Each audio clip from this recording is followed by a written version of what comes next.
All right, hello and welcome to episode 17 of the Crackdown. Today we are joined by Grabbz, coach of G2 for I believe the last 5 splits, 3-time consecutive LEC champion as a coach, and Thorin here. Obviously, Thorin's in a great mood recently. Man, I've been seeing the new content. That's been coming up. So, he's having a field day out here.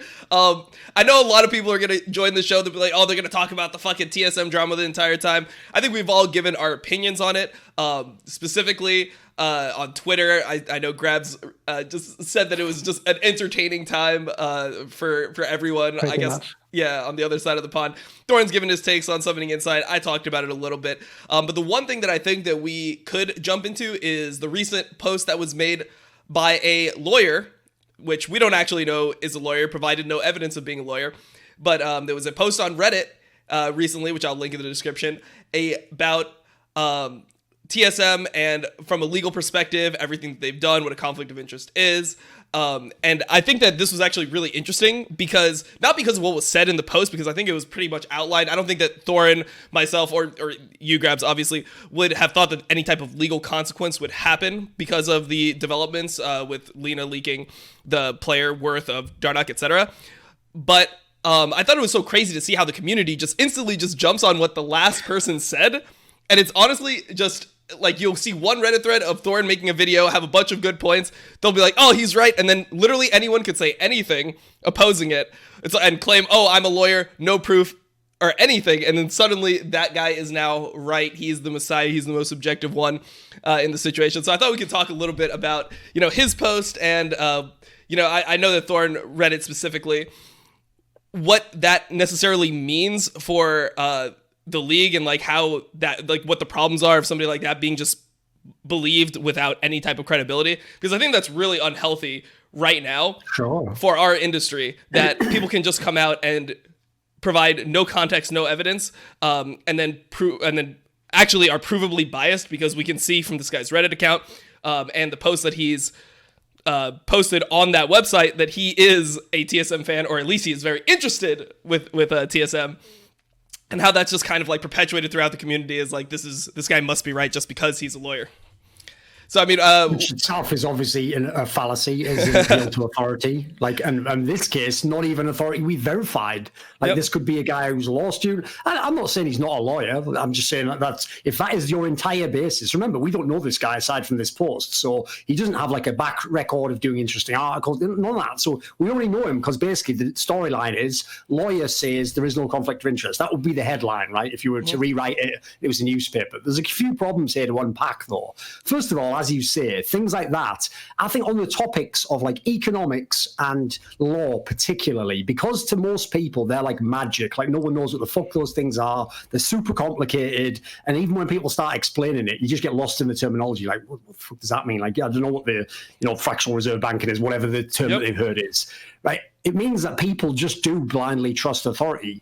Well, in this case, I'll tell you a general rule of thumb I've learned with people like lawyers, like people in economics, etc., is anytime they tell you that, like, this is the answer and this is all nailed down and this is exactly what everything means, that guy is full of shit. That guy is a guy selling you a bill of goods. Because if anyone watched Summoning Insight, where we had someone who was 3 parts. He was an esports fan, Barry Lee, the guy who's from the Evolved Talent Agency. He represents players in esports, and he has a background in law, right? When he is asked questions, Monty would ask him a question. Well, is this thing legal? What would you say in this way? As you'll find out, the whole business of being a lawyer is never to say, yes, I've looked up in the rule book, section 7, subsection 8, that actually is illegal. Yeah, you're right, Monty, that is illegal, and you would lose a court case. No, the entire business of a lawyer is to go, would depend how you argued it, really, wouldn't it? Like, let's define terms. What do we mean? Because it depends on the specifics of the case. It's like trying to pin LS down in a fucking draft. He's just going to go, well, what about the specific? You can't talk in broad things. You're never going to get it there. He's just going to keep dancing around with all the fucking semantics on his little puppets. You're never going to get to him, are you? So what you have to do, basically, is do what I would do in an interview with LS. You have to say, Well, LS, if you were in this hypothetical scenario where situation A was happening with conditions B, C, and D, would you expect something to play out in this way? Would your perspective be that it's more likely it would be this? That's the way you had to ask the Barry guy if you wanted to get a meaningful answer. And even then, he would basically just sort of say, okay, within those contexts, I can sort of point you in this direction. But even then, we'd need to really like track all these details down. So the idea someone's going to come out like, big picture, like this is nonsense, this doesn't exist, this is a buzzword. Like, no. Nobody at any point of time, as far as I'm aware, made the following two cases. One, that when they say conflict of interest, they are using a legal term. For anyone who doesn't know, I'm about to black pill the fuck out of your brain. If you ever look up in Black's Law Dictionary, it's basically the Bible of lawyers, you look up like the term, I think it's the term human, it doesn't describe a human as like a creature. It describes you as a monster, which is another legal term. Now, would you describe a human as a monster? No, you wouldn't, because you're not in legalese. It is not English. It is its own literal, like, world of academia, and it's got its own terminology, its own history as to how all these terms develop. So the point is, when we say conflict of interest, we are using it in the colloquial term. You have interests which can be conflicting. You have interests which it can go two different directions at the same time. That would be the concern. It's a colloquial usage of it. That's why nobody said this is illegal and Lina and them should be reported to the police or the courts or someone should take legal action. So we never said that. We said we think this is fucked up. Riot essentially should make some arbitrary made-up rules to stop it because reasons X, Y, and Z. Like you can abuse the system, you can fuck people's value, or reasons that currently actually aren't legal or legal. No one's making a legal case. Now, all I'd say is if before someone goes, aren't you doing the same thing, Thorin, dancing around semantics? No, because here's why. Everyone on these shows says the phrase player union when they talk about the North American LCS Players Association. Now, I'll tell you the reason that isn't called player union, and it's called player association, because it is literally illegal for them to call themselves a union if they do not meet certain legal requirements of what that requires. I believe you have to like pay dues to join it. You have to follow certain state labor laws, etc. There's something to do with how many people it has to represent. There's all these factors that go into it. But when we all say union instead of association, it's because we're using the term union colloquially. We understand, right? The union, the basic premise is a bunch of people band together and try and represent their interests against another force that is in the same marketplace, right? We all get what that means. But we don't then go to the split of association. So to me, the whole article was absolutely a fucking nothing burger. Like I read the whole thing and was like, well, this was it. It was all just about using some weird straw man that we were using a legal definition and then saying that because we're not, we're just using buzzwords. No, because a buzzword is a word that doesn't really mean anything. It's just a nonsense term. That's a very specific term that numerous times we've outlined what it means. It's the other side that never fucking outlines it. Like, here's the thing. If there was no conflict of interest, why didn't they just say legally that's not what conflict of interest is? That it never happened. Because they don't fucking know what those words mean. So settle down, TSM fans. Stop pretending that you got your fucking mortarboard out and you've actually passed university. You probably got a fucking GED. That's a joke. Obviously, this guy could actually have a law degree. And I'd now pass it to Dom, because Dom, I believe it's actually known that like one of your family members is a lawyer. Yeah. So one of my family members, my mother specifically, is a lawyer, and she's established in the field. I ran all these things by her, but like if you Google her name, right? Like I Googled this guy's name, I couldn't find any information as to where he practices. Like, is he actually like part of a respectable law company? Did he just pass his bar exam? Is he like 20 years old, just finished his law degree? He's like, I'm officially a lawyer, I know everything. Like, what exactly is the situation here? Because normally people that are established in the field that understand these things to a complex degree are people that you can research and you can see, oh, these are these people's credentials. Oh, this guy's a contract lawyer. What contracts did he work on? Like, oh, who does he represent? Like things like that. And I found nothing on this guy. Also, I mean, I think it's just kind of comical that some guy says he's a lawyer and suddenly we're all supposed to believe him, because like having grown up like amongst lawyers are the last people that you should just fucking take their word for when they're just trying to spit out some bullshit. The whole job of a lawyer is to use the law to help them push their own agenda within like confusing you and things like that. So when I see this type of article, I feel like there was so many holes in it that no one seemed to address. Like, for example, I mean, one thing we could get Grabbz involved in is the worth of Dardoch as a player, right? Because he pretty much stated, well, because Lina said that Dardoch has no value, or like no one wants Dardoch, then literally no one wants him. Therefore, she didn't end up hurting his negotiation power because there was no one seeking after him on Reddit. He's more TSM fan than lawyer right there, Dom, the way you phrase that. Yeah. That's bullshit for sure. Yeah, so I mean, I'm sure you've watched Dardoch play. Do you think that there's a world where no one actually wants him, that there's not even academy teams, there's not teams in binary, like there's no one that actually would want a player of Dardoch's skill level? Like, I just personally can't believe that to be true. Even if there's a world, there's no reason to say that publicly or like share that nobody else wants him. Like, there's just no reason for it. Yeah. And even then, I don't believe he's that bad that neither even academy teams want him. Mm-hmm. Sure, he didn't shine, but it's not only for the split only, right? Even in 1 year, people will think back of what you said and think like, exactly. He was a TSM, they didn't want him anymore, nobody wanted him, why would we pick him up? Yeah. So it's not only in this specific moment that he has now a disadvantage, but like for the rest of his career, basically. Yeah, and also I think one thing to say about that is, like, just very quickly, that in itself betrays to me that this lawyer guy's full of shit. Because why would he take an offhand fragment of a sentence that we heard from Lina and now treat that as an objective fact in the universe that no one wants Dardoch? Remember, no one wants Dardoch colloquially could just mean of the 5 people I've just asked. Like, we have no idea what that... He doesn't know any of the specifics. So the idea, again, like I say, if you know lawyers, they never jump in like that with 2 feet with no knowledge whatsoever. Not least, by the way, because I won't get into this massively, but essentially they can actually be held, I think, legally responsible if they go around saying essentially irresponsible legal things publicly. Like if they make, like if they imply to you that something is one way and then you go and do something based on that, that's why they have to be very, very careful as to what they say. I'd also throw in as well, what the fuck is lawyer? I've never heard of a lawyer. What I mean by that is there's no such thing as a guy where it's like, right, I'm level 18 as a lawyer, so I know everything from level 1 to level 18. Law is an incredibly massive field. The first thing you find when you ask people about legal things, I do it all the time. I ask those esports law guy, etc. What they'll always tell me is this: like, well, first of all, like I operate in California, and California has its own state laws, and then I actually specifically work within the field of contracts. You know, I wouldn't know, for example, like environmental health, but what they immediately do is make themselves into a subsection so that you know their area of expertise. When a guy just comes in like, I'm a checks notes lawyer, and so the real truth of law is like, who are you, this snake oil sales? Is this Weldon Green? Have you renamed Weldon? Is this your new career bit? Like, I did you in the other one, but I'll do you in the law world as well if you want. So, you can have round 2, but I'd just stick to fake coaching sales here, whatever you do.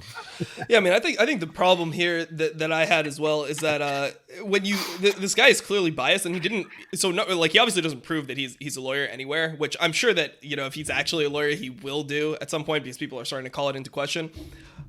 But the other problem that I have is that he didn't disclose that he is a massive TSM fan. If you go through his post history on Reddit, and also the amount of articles that he's written on that site. So literally all I did is I clicked his username on the site where he wrote that article and looked at all of his bodies of work. And it's amazing how every third one is about TSM. And he talks about Dardoch in one. And what's funny to me is when he's talking about Dardoch in previous articles, so like right after they lost the Flight Quest, I read one of his articles, where he's discussing Dardoch, where he doesn't cite that Dardoch was this massive problem. He's like, yeah, I think the main problem is just the coaching staff. That was his conclusion. And then suddenly in this piece, now he's flipping it as, hey, actually, I think that Dardoch had a horrible level of play. His whole argument before was that he was just on the wrong champions, that he was a good player on the wrong champions. This is what he cited. He's like, 4 out of the 5 games he's on Jarvan and Sedge. In the playoffs, the one game where he played a carry jungler, he looked really good.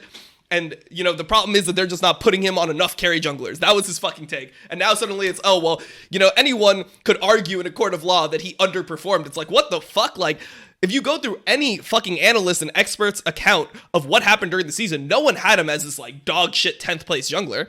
I had him at 6th, right? I think he was the flawed jungler, yeah, of course. Yeah, he was the jungler who had really good early game, who would throw late game. He wasn't somebody who was just dog shit throughout the entire game. So it's just crazy how everything suddenly fit this narrative, and it's it seems. What I think is so weird about it is that the whole community just viewed it as, this is the most unbiased take that we've got from anyone. It's like, what do you mean? From a TSM fan who also might be a lawyer? Okay, all right, I guess this is unbiased. That's not even a joke. When I've actually done pieces, because listen, I know how these motherfuckers work. So it's not like there's nothing positive you can say about TSM. Of course there are. They've had amazing domestic success. So I'm smart enough that I know that these morons will just be so fickle that when I've done articles, top 10 roster moves Reginald did, TSM defending them at Worlds, where actually I thought people were too harsh. They made out like they were trash, etc. when they just obviously had bad group stages. The second I do those articles, TSM fans just go, finally, someone biased journalism. It's like, you guys are fucking amazing. Like, so yeah, listen, I'll throw it to the jury, Grabbz here, right? I want to know in what universe someone who's unhappy with their bot lane in the meta we had in spring is opting to not put their jungler, by the way, an early game pop-off jungler, onto carry junglers, and that's just them like, let's not let him have a chance in the game. Let's make him play Sage. Right? No, like, that would suggest the other way around, guys. Like, he wasn't consistent on the carry junglers, I'd imagine. I mean, ultimately, I don't even think it matters what he picks. It's more about the combinations between top jungle and mid jungle. And if I see them pick something like Sejuani or Victor, I just want to blow my brains out, Just like the next gun I find here in Germany and just end it all because how you win the game. Like, I had a discussion, I think, with Niski also, where he said, like, it's really questionable how it can be that Victors are picking an A when they just pick the melee mid laners and then you can't play the game. If they pick like Sejuani or Rela, suddenly it's a different situation, right? But in this combination, I think it was really hard for him to do anything. Sure, you can always argue about him playing bad, but yeah, I would not want to have Sejuani in that kind of situation for sure. I guess to kind of go more into that point, I wanted to talk about the TSM drafts because these have been horrible. I know you watched the majority of the TSM playoff games, or at least are familiar with the drafts. When you see such weird situations like that, you see this early game pop-off jungler gets Elise game 4, blows open the game, 1v9s the shit out of it, and then the next game they're on Sejuani, and you see these constant very obvious to the fans draft errors where you're picking into Zero, you're picking Echo for Bjergsen, where it's you're not gonna have prio, and then you pick a weak early jungler into Olaf as well. How do you really analyze this as a coach? How much do you put on the players, the coaching staff, etc.? Because I mean, right now, obviously, most people were really hard on the coaching staff. They're like, "Oh, it's a management issue. That's the first place I was attacked." From your perspective, where do you think the blame lies? Do you think it's more evenly split, or as a coach, would you kind of just put your foot down, "Hey, this draft is fucking dumb. Let's not do this." Where does it really lie for you? I mean, that draft is kind of extreme. So it's easy for me to say, "Oh, this is really bad, you wouldn't do it." Mm-hmm. Ultimately, I think it's just a team failure to discuss before the game what they're going to go for, because in the game 5, you should know what the enemy priorities lie. Mm-hmm. So you should know, if we leave this open, they're going to pick it, what do we pick into it? And then at this point, they should say, Echo Sejuani is not the best option, which they should know that they're going to go for 5, I think in the game 1, this can easily happen. But by game 5, everything should be so locked down that you should not be in a situation where we have Sejuani as a weaker jungler without mid-prior. Mm-hmm. And this can be from anywhere where the coach... I mean, I'm not sure how TSM drafts, right? For example, Perks would never pick Echo there. Jungle still pick Sejuani there, just as players, and they would discuss between each other what they think is good together before we go into the draft. So we already have 4 or 5 options you want to go for. So it goes down to everybody. I believe a veteran like Bjergsen should be better able to say what he wants in the draft. And the coaching staff as well should have a better plan beforehand, right? It goes to everybody. And for example, how in G2 it works is that usually I give the framework. That means the first 3 picks usually are not OP set. OP picks and stuff like that. OP picks, we have an idea of how to play the game out. And then for 5, as long as the champs kind of fit into that idea, they can pick what they want. I'm not going to judge it, right? Because there's confidence. They know the benchmarks better than I do. I know to some extent every role, right? But Perk still knows better what champ works best against what champions he sees than I will. So there, for example, he just has the free reign. And then, if they end up with Sejuani Echo, I don't know what happened there. Yep. Maybe someone was muted in Discord, I don't know. But it's not playable. Do you think it's ever possible to play into Olaf without mid-prio and with a weak jungler? You think that that's actually a situation you can ever go for as in a draft, theoretically? Because when I see that as a jungler, I'm okay, so I'm playing into Olaf as Sejuani without mid-prio. I'm going to be invaded the entire game. I'm going to be down 50 CS in this game, and there's almost nothing I can do. Do you think that that's ever a reasonable situation to draft into in Olaf? No mid-prio, weak early jungler, all that type of stuff? If your support can move, for example, then I think it's doable. And what Janko says usually, for example, is he goes into the game and he tells us, I'm going to lose 3 camps. It's going to happen. But I'm going to scale better, And if that's the mindset, I think you can play it. But if you're then in game, feel panicked because you're falling behind, then of course you're defeating the purpose. It's not ideal, but it's not an insta win for the enemy team, I think. Yep.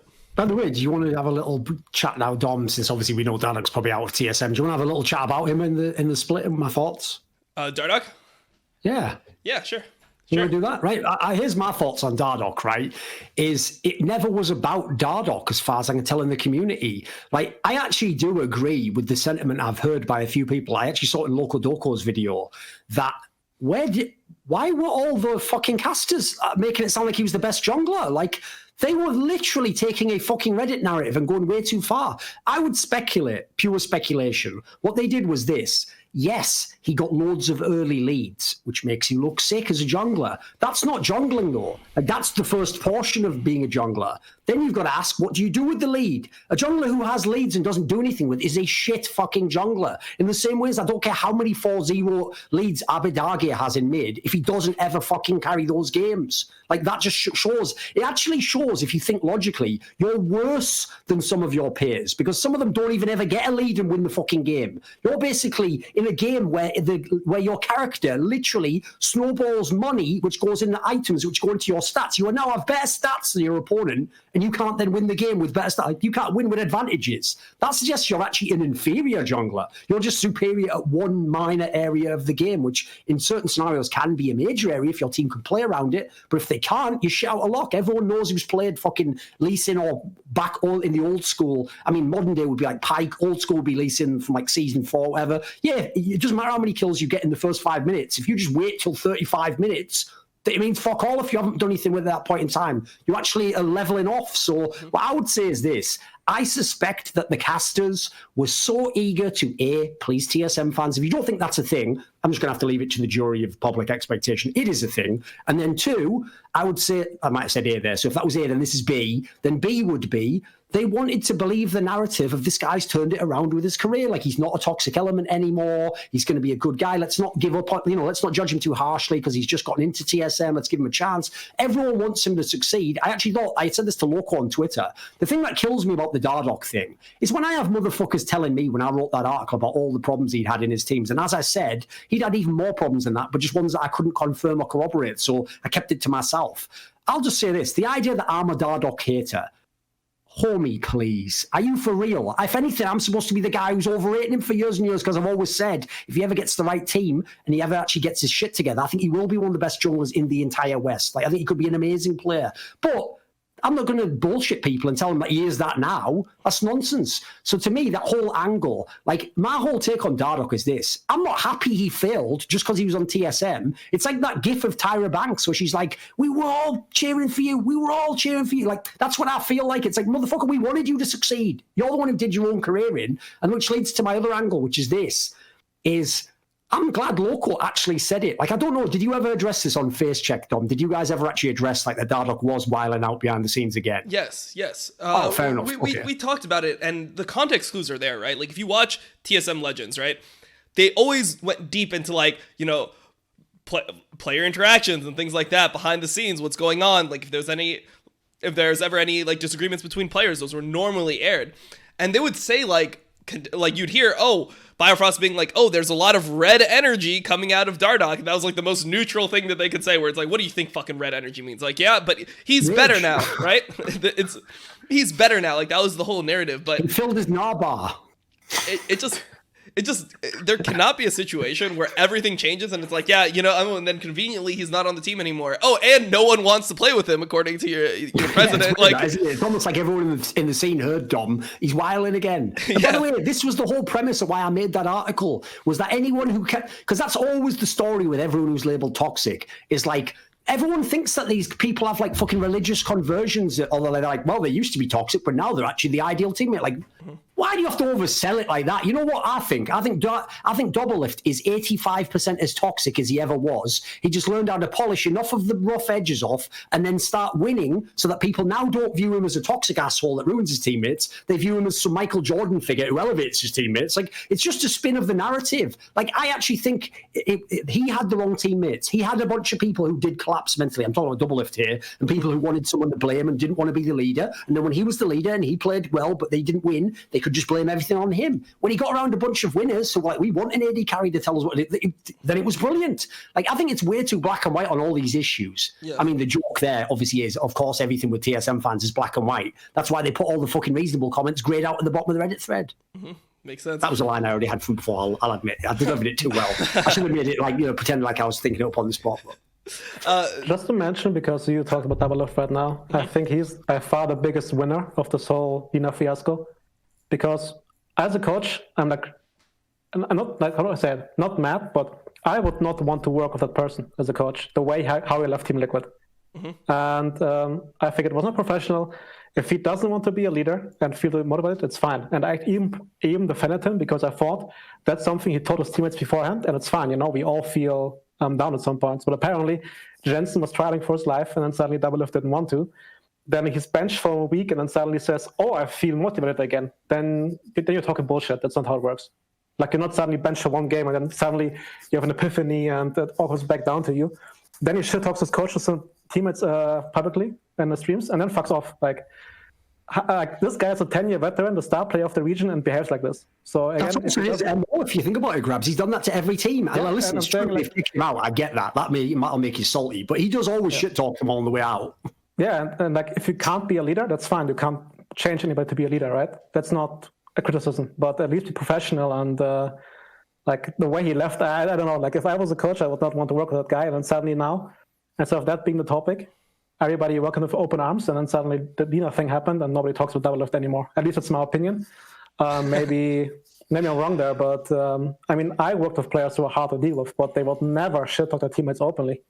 Like, that's just something, a line you don't cross. There's no reason. Maybe we've all missed a trick here, right? What happened was Lina was like, you know what? I'm going to be the fucking blocking, like, offensive line here for you, Doublelift. I'm going to call back for you through this thing, because everyone's going to shit talk you. You were bad in Team Liquid at the end. Like, why did we pick you up? You know, that is kind of bullshit, just playing off history. You know, everyone's going to have a lot of scrutiny on you. So you know what? I'll take one for the team. I'll make it seem like I'm just incompetent, just fucking up all over the place. We'll even have me like just leak shit on your stream. I won't even apologize to anyone properly. I'll basically tell everyone it's just a shame I was caught. I'll never admit we did any of it. So the drama will keep going for weeks, and we can draw this out for weeks, you know.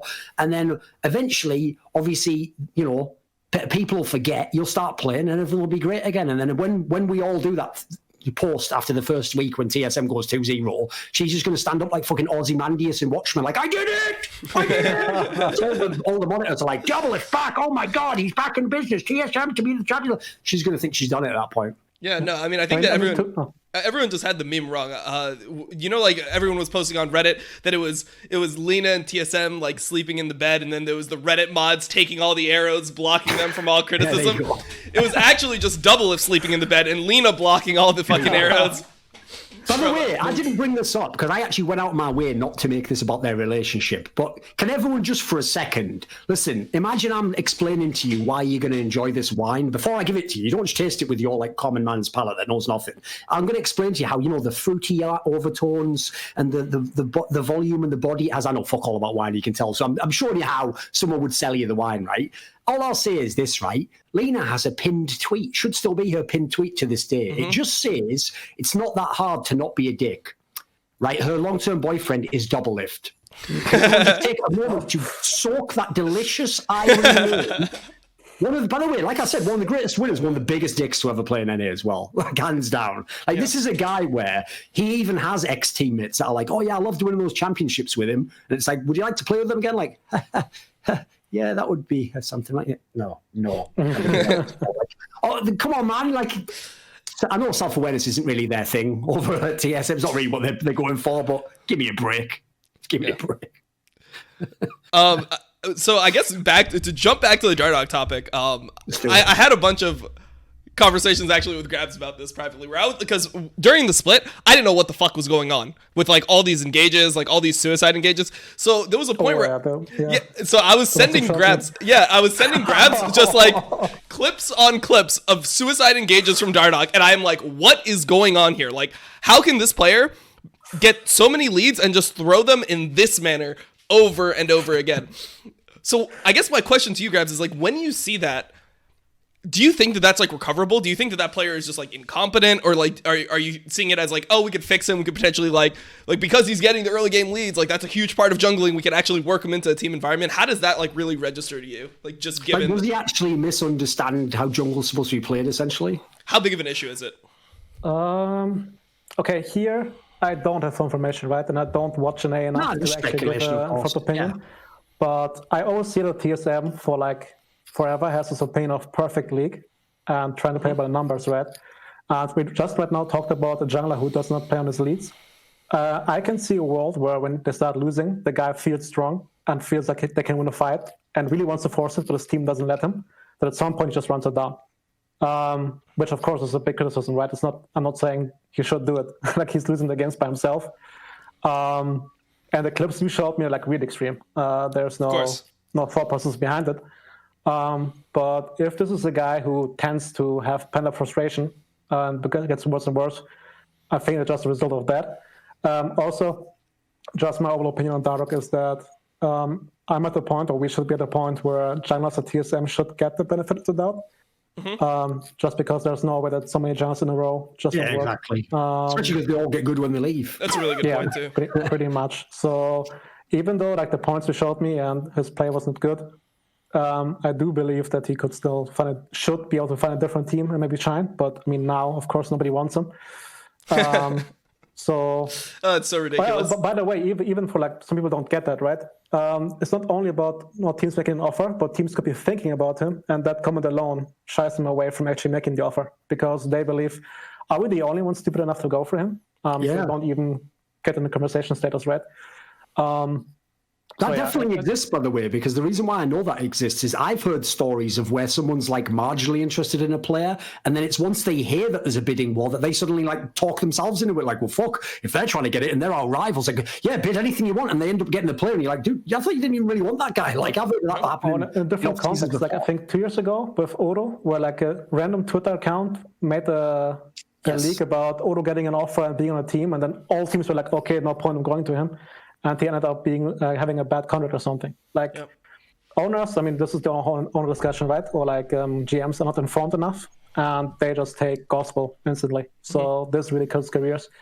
So I hope he can bounce back. And I mean, of course, if he has a bad personality, I'm not sure what bad personality in a context is, because I mean, in Europe, everything is a bit different, right? But we had interactions with him at Rift Rivals 2018. And he looked like a cool guy. Like I liked talking to him, so I'm not sure how bad it can be in game.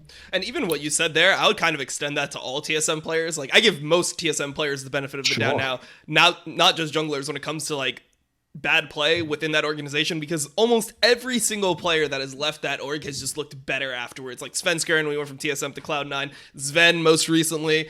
When he left, Miffy when he went back to EU, like when that first split with Origin, he was actually looking quite good. They made finals of the league. Even Haunter looked good when he went to Golden Guardian. I think everyone pretty much. Yeah. So for me, like even Bjergsen would probably look good if he left. Yeah, exactly. So for me, I give the benefit of the doubt to players like that, and like Kabi for example. I think Kabi's going to be fine back in Europe. He's good at style. I agree. Yeah, I have respect for most people. So one thing you said there was interesting was like how TSM has this very like very, I guess, rigid view of what perfect play is and their pursuit of perfect play throughout. Like down for a second. That's what I hear at least all the time. Yeah. No, I agree with you.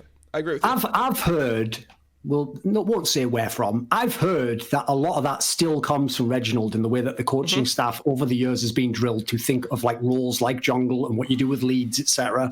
And basically, what I heard was like essentially like they're operating on an old paradigm, and if you know Reginald, this is like a plus and a minus as a person. It can be a massive plus to be stubborn, because then you never go and do things that don't make sense to you, that you can't explain, and therefore you can't understand on a deep level. But it also means if something worked for you in the past, you might hold on to it for too long. And even worse, if you think of how TSM has built their rosters, they have smashed those rosters with the most skilled players they can get at every position in the past, because they literally had more money or influence to get those players. So if you're making all-star teams and still having the same fundamental flaws in your team, the problem isn't the players, is it? In fact, the players are the symptoms diagnosing that you have got a core fundamental problem you haven't addressed. And then the other thing is this. I also think they have one of the worst things you can have in a team that wants to be an internationally relevant team, which is that Bjergsen thinks to be a good teammate. It's pure speculation mixed with things I've heard. Bjergsen thinks to be a good teammate is to sacrifice for others. Now, yeah, you can sacrifice in certain areas, but when you're the mid laner and when you play an NA, like ideally you're the carry. Like, you're playing your champions, we're building them around you, you're taking priority, that's going to free your jungler up right there, you're going to take the leads and you're going to play off them. Instead, what I think Bjergsen does is every time they get to that pressure point in the split where it's been going bad for the last couple of years, he thinks being a good teammate is being the band-aid for his jungler or a different player on the map. And that means he ends up on the champions no one wants to see him on those passive ones, on mages, just stood on his tower. Like, no one wants to see that. And so the problem is that band-aid, he is so good as a player. It would be like if Michael Jordan said, I'm only going to pass this game. If people don't know, that motherfucker literally did this when he was with Doug Collins in like 1988 or something, where they made him the point guard for the first 6 games of the season. He just got a triple-double every fucking game. Like, he could have done what Russell Westbrook did. It's just that it doesn't make sense if you have Michael Jordan to have him pass the ball. He's the best scorer. You have him score the ball. So the point here is, I think Bjergsen, by thinking he's helping his teammate and being a band-aid, he just in the short term fixes the problem sort of in NA, and even then they don't win. And then when you go internationally, you're fucked at that point in time. You shit out of luck. Like, good luck being a band-aid when the other guys like Chovy or fucking Faker, and they're just playing their champions and they're coming right at your head.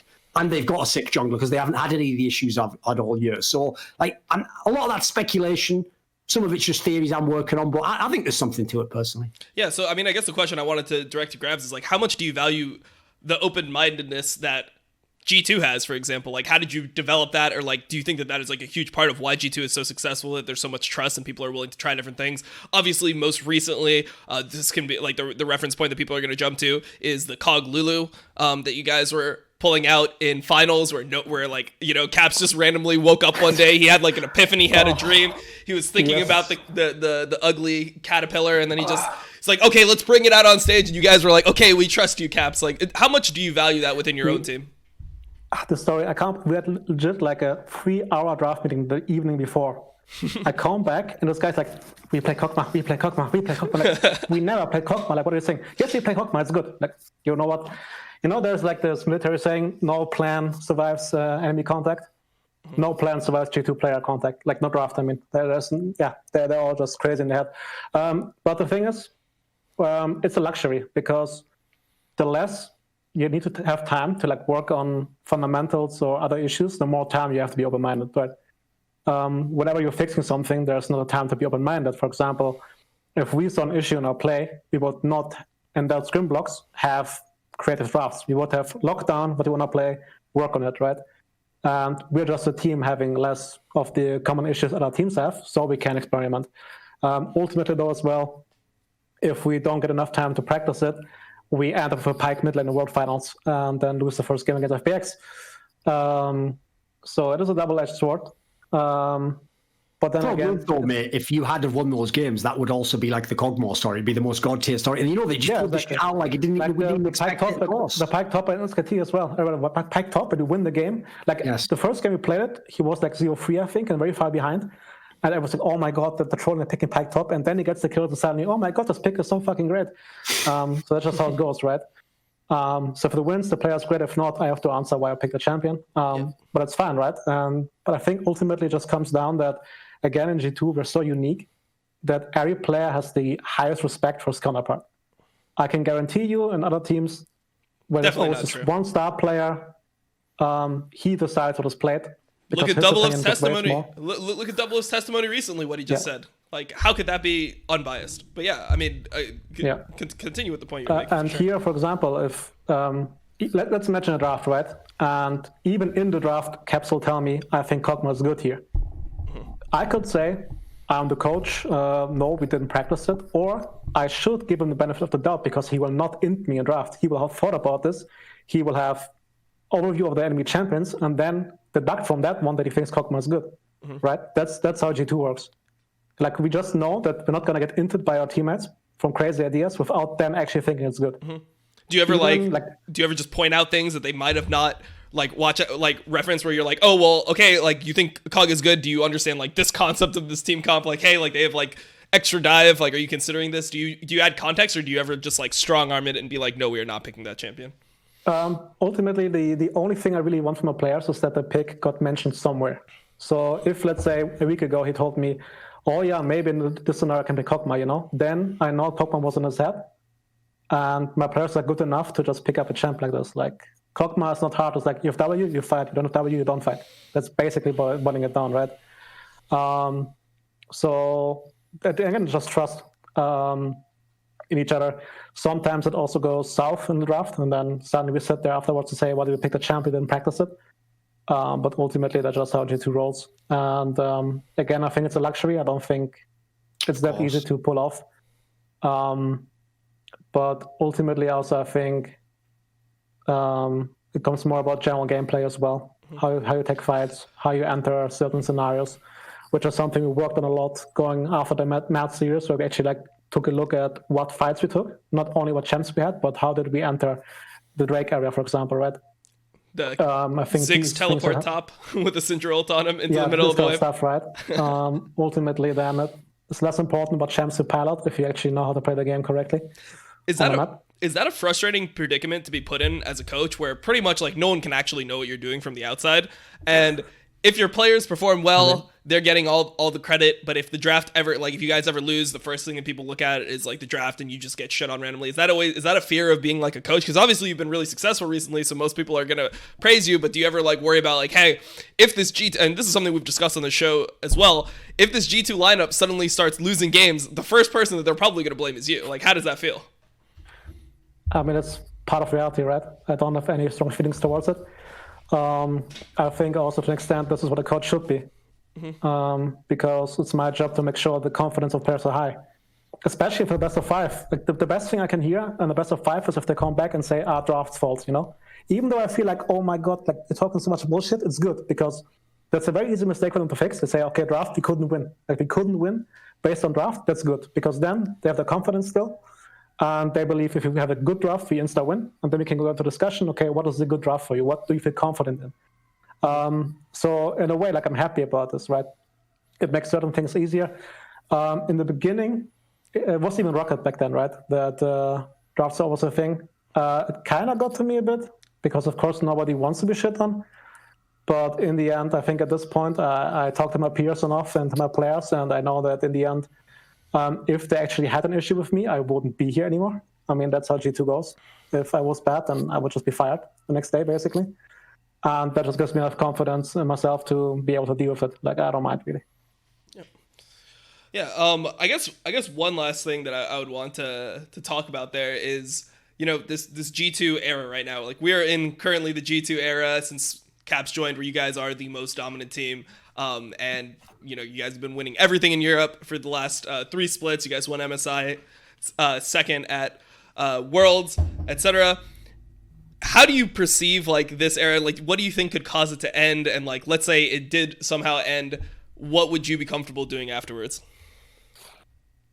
I mean, so far everybody is still very happy with each other, so I don't think it's gonna end soon necessarily. But I mean, there can be a multitude of reasons, right? Financial to personal. Jankos is older as a player. He maybe doesn't want to have this grand fest anymore, trying to win worlds. Please don't call Jankos old, man. He's a baby to me. He's still he was 18. You're ancient, okay? Okay, all right. Jankos is old. Right. You're fucking ancient. Okay, all right, I'll take it. So that could happen, right? There are many different factors that could play in there. For me personally, though, I think after the G2, I would be kind of done, at least for the time, trying to win worlds, go for the top with best players, because that's a very different coaching compared to Rocket, and it is really fun and really rewarding. What Matt Lyons has right now, I would love to coach that, just because you can see the daily improvements, right? Sure, you can have so much influence over them as well. Exactly, and here I can still give some influence and see improvements that Duffman, especially, and me discuss with the players, and it's also rewarding. But I mean, it's perks, caps, wonder, you're not gonna teach them anything really. They're smart enough, right? So if I had a choice afterwards, after G2, I probably would want to work with rookies and just teach them how the game works, because I still think even in A, there should be enough talent to actually make a good team if they understand how the game works on a fundamental level, which I think, for sure, the bottom 5 teams of both regions don't, and even the better teams have some issues there. So that would be fun for sure, and I can see myself doing that. But again, G2 right now, we all know how privileged we are and how rare this is what we have. Not only player skill, but also that we actually enjoy company with each other, minus Jankos. But fair enough. Besides, yeah.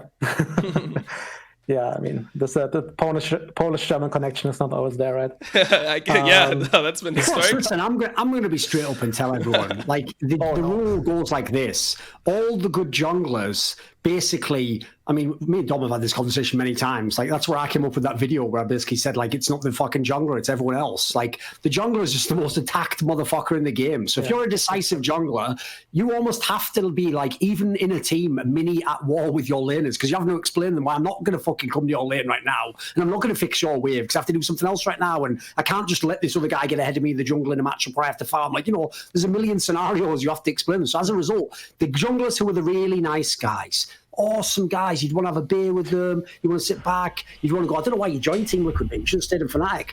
Those aren't the best junglers in the world, I'm sorry. The reason why they're so fucking nice is they're all punching bags, they all just take it. Like Santorin, like, they just threw his dead body out on the trash heap at the end, you know, it had all like Bjergsen ring marks on it. Like, what do you fucking think? Like, all the cool guys are the ones who are just like badasses. A jungler's the motherfucker on a motorbike, isn't he? He's like, yeah, it was nice playing with you, bitch. And he just drives off like, you're like, who was that guy? Who was that jungler? At least in name. Exactly. Yeah. But I also believe that just the way this team interacts is so unique in a way that even one player leaving could already make a big difference, because the actions players have, the roles they have in the team. Like, for example, we have Wanda, who for the third year in a row now, I think, for me, there's no discussion, is the best top in the West. Like, this guy's playing World of Warcraft 20 hours a day, basically, and still shits on people. It feels like a weird as well until the moment where someone questions him, and then he just goes, I'm in a series. Like, we have scrim days where, like, when I went to go to sleep, and he's like, at 5, I was ready until then. Like, legit, at 5 in the morning, he was playing. And afterwards, we had a discussion, we said, okay, 5 is maybe a bit too much, but the guy was really chilling. But it's more about not only that, but also he does it without resources in the game as well. For example, the whole time where Caps or Perks last year had to learn the role, Jankos, of course, was leaning more towards there, right? So we are in drafts sometimes where Wanda has a weak matchup, and we tell him, you know what, we can't even push out for you because we'd be botlane at that level. And he makes it work. Mm-hmm. You know, like, there is no second top laner like that. Jankos, I mean, of course, I shit talk him, but it's very obvious where strengths lie. Mm-hmm. Caps and Perks, also very clear. I don't need to talk about this. Nikki, probably the most overlooked player on this roster, just because the others shine so much. But again, best support in Europe. Then by default, probably as well in the West. I mean, kha'zix didn't look too good, but I mean, if he plays well, he could be up there. And he's also like very, how do you say it in English? Adaptable towards his lane partner. He also gives up his own style a bit to try to help the team. He can change a lot of stuff very quickly. Unfortunately, his inting he can't change. Like, he still has his deaths where he like runs off like in the sun. Like, those two players are so good, but also so questionable decision making sometimes. That's just also being a playmaker, though. Like, part of being a playmaker is you must sacrifice certain ints to the gods of playmaking, and then they grant you the amazing play that should never work. I mean, Hillsang's obviously the best example of this ever. Like, for example, I mean, I can bring it in because Hillsang got shit a lot on after finals and generally. For example, like on Tam Kench, it's not his champion. We can agree, right? But for example, for every int death he has a Rakan game where you play against him and you're shitting your pants constantly because you don't know what this guy is. Like, this, he is just so aggressive and so good that he gives so much pressure and room for Reckless also to operate in. And people don't see that. They see Reckless being 10-0. Yes. And I think Reckless even said himself on an interview that it's Hillsang giving him room, but still people refuse to give him the credit for it. So Hillsang, Mickey are both unique in that regard. But yeah, like, every player in this team, Daphne, my analyst, again, like anybody here, works together as a unit. And so for now, I'm really happy being here, and I hope it stays for a long while. And afterwards, probably just like work with rookies. I'm surprised go on. Well, I was surprised we mentioned CoreJJ because I feel like the support that's been the most impressive from NA recently has been Vulcan. I think Vulcan is like the only person who you'd put up there right now where it's like, oh, this guy could be one of the best supports in the West. You know, like, in terms of just mechanics, I think he's just I was very vocal about how I saw Clutch last year at the Worlds. So yeah, he was a Clutch, right? Yeah, he was with Clutch. With Cody. So yeah, I kind of refuse to believe that he's that good. Maybe he improved. But Clutch was a dumpster fire to scrim against.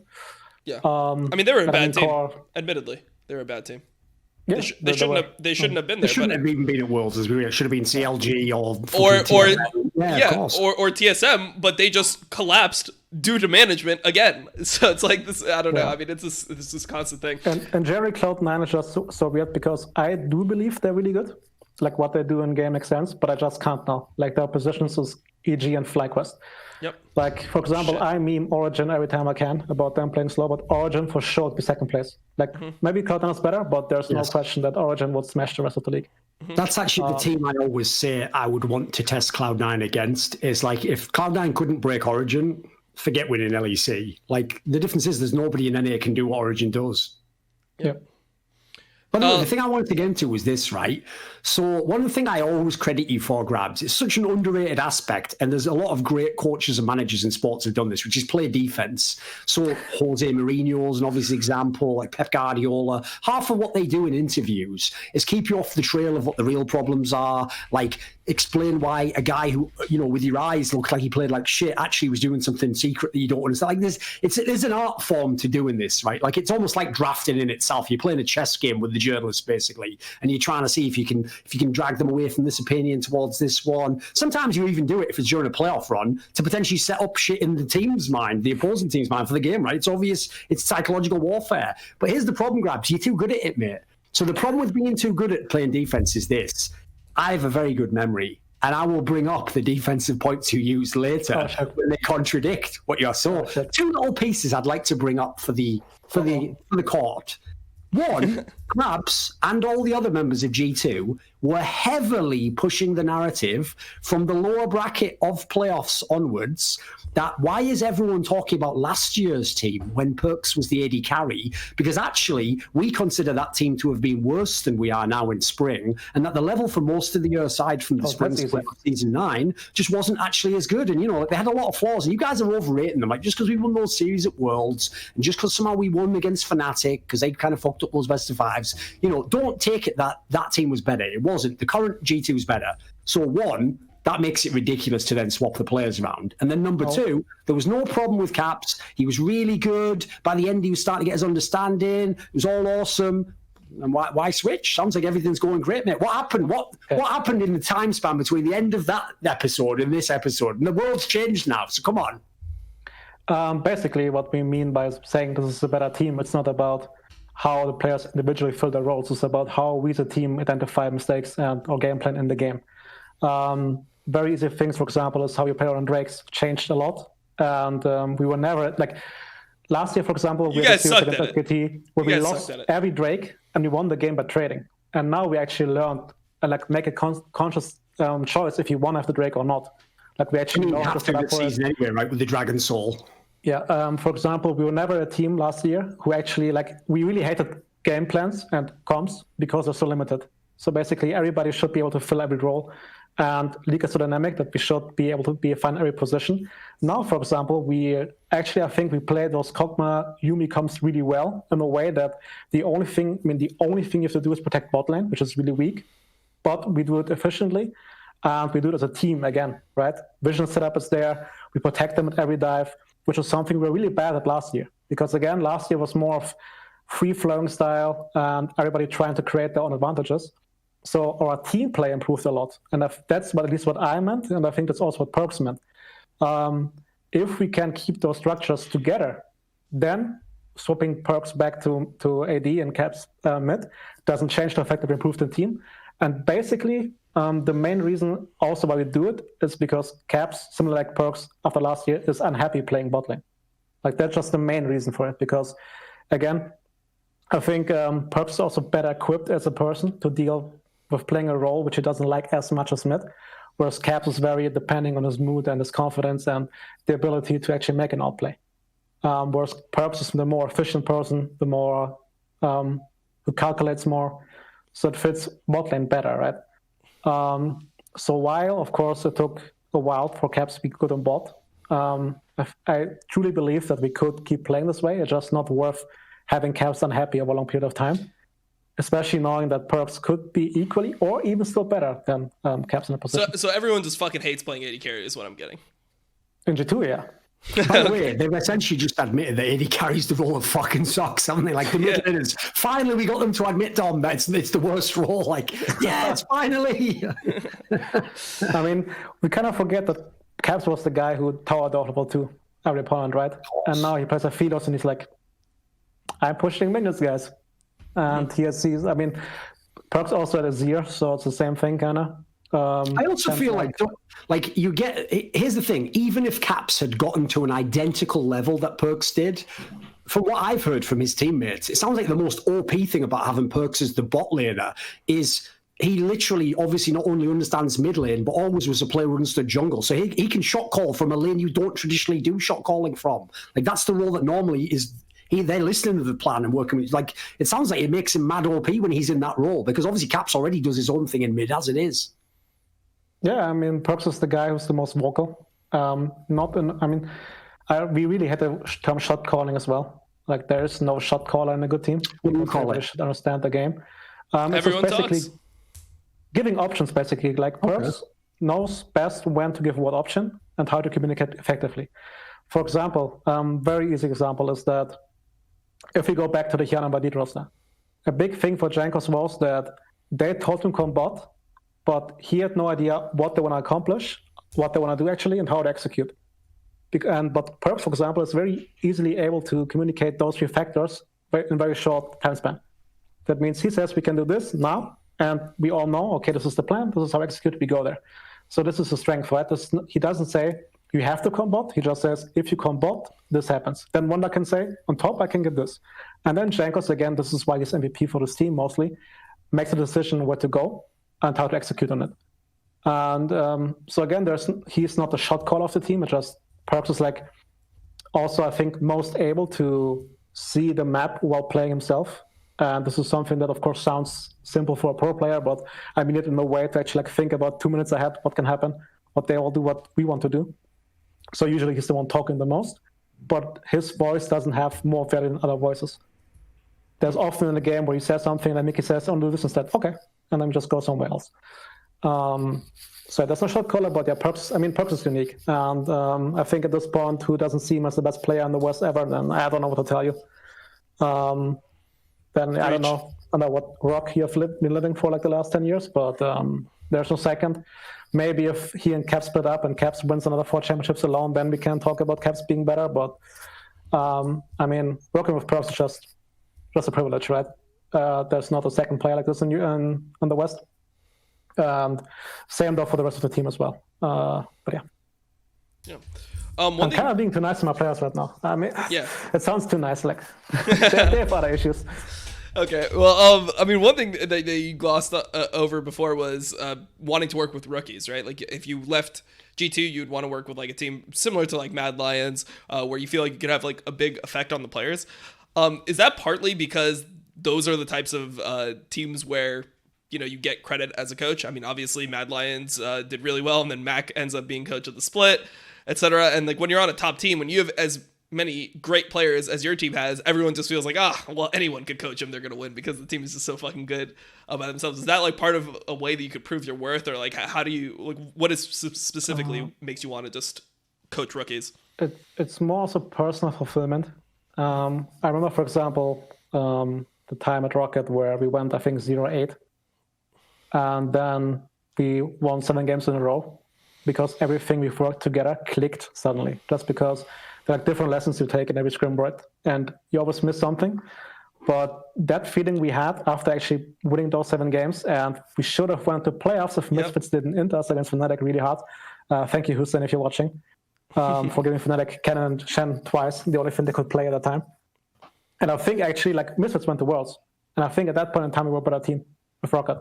But we couldn't show it anymore. And like just these moments where you realize, okay, I wanted Misfits to go to Worlds to beat TSM and knock them out though. So there was there was a purpose in the end, Grabbz, and it got you. Yeah, I mean, I'm fine with that one. That's okay.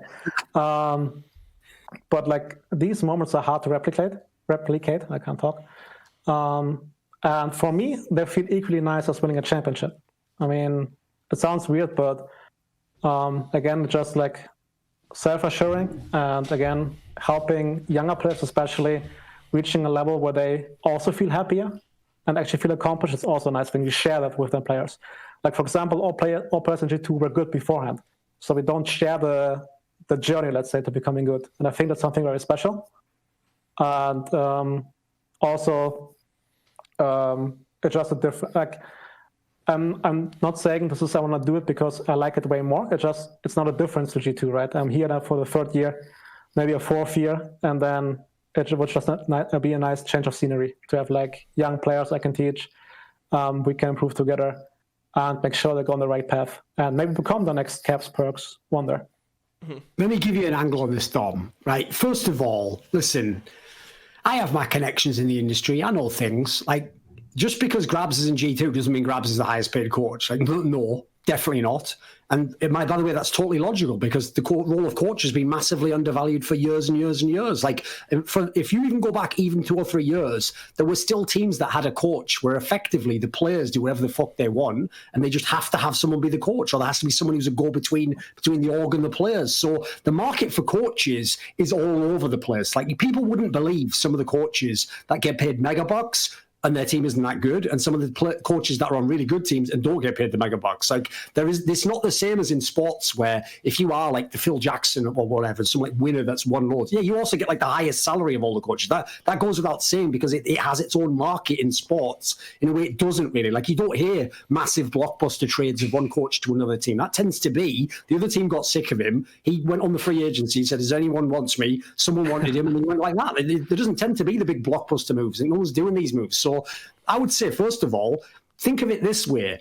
If you've never watched American sports and you're a European, the most confusing thing ever to you will be that the team that wins the championship almost never retain all the same players the next year. Because if any of those players are on the last year of their contract, they've now got the maximum value they'll ever have. They've just won the championship. And so what happens is there's some team out there, and it's nearly always a middle of the table team, who's like, right, maybe he's the last piece we need to make ourselves better. And you know what? He's just won the championship. He must be one of the best, and they'll overpay you. Whereas the team that just won the championship, they have to pay all their superstars the maximum money. So sometimes they have to go, you know what?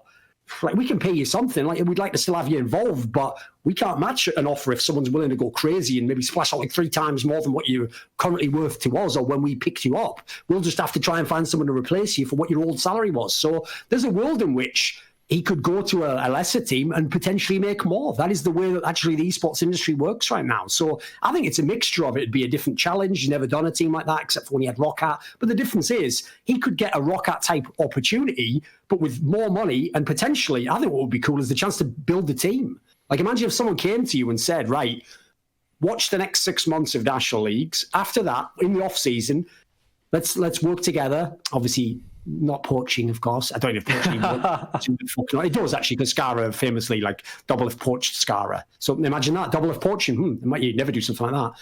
So in this scenario, right, obviously what we're talking about, someone could just say, pick the players you want. And then that's the thing. He could also get the props of being like a Mad Lions. Remember, Pete Dunne gets all the credit for building that team. Then he gets to coach the team. If he makes them super sick, coach of the year.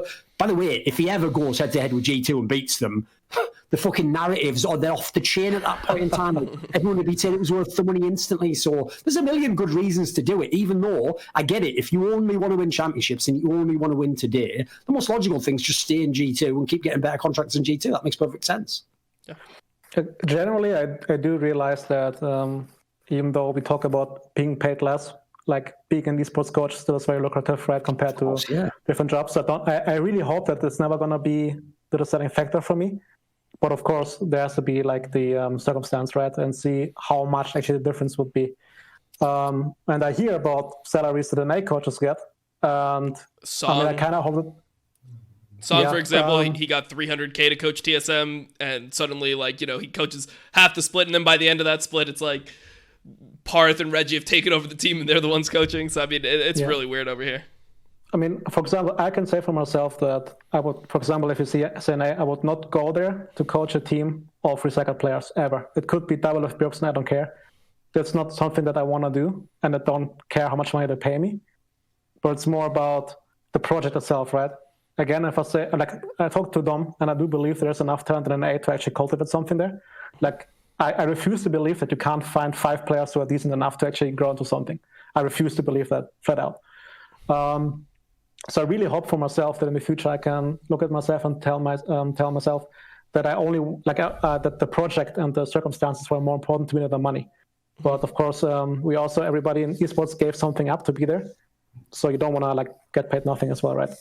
Yeah, no, I mean it makes sense. I mean, one thing about coaching and I guess drafting that we've talked about before was how much more difficult it was to draft into, for example, Mad Lions with their rookie players. And I wonder how much of that would be because they are actually rookies. So let's say you coached rookies, do you think that you'd have more control over your draft compared to teams like Fnatic and Origin, where you expressed to me that it was much easier to draft against those types of teams because the players are so locked into what they're doing, so their coach has less room to work with because the players have such defined mindset. You can't have Reckless playing Syndra bot, etc.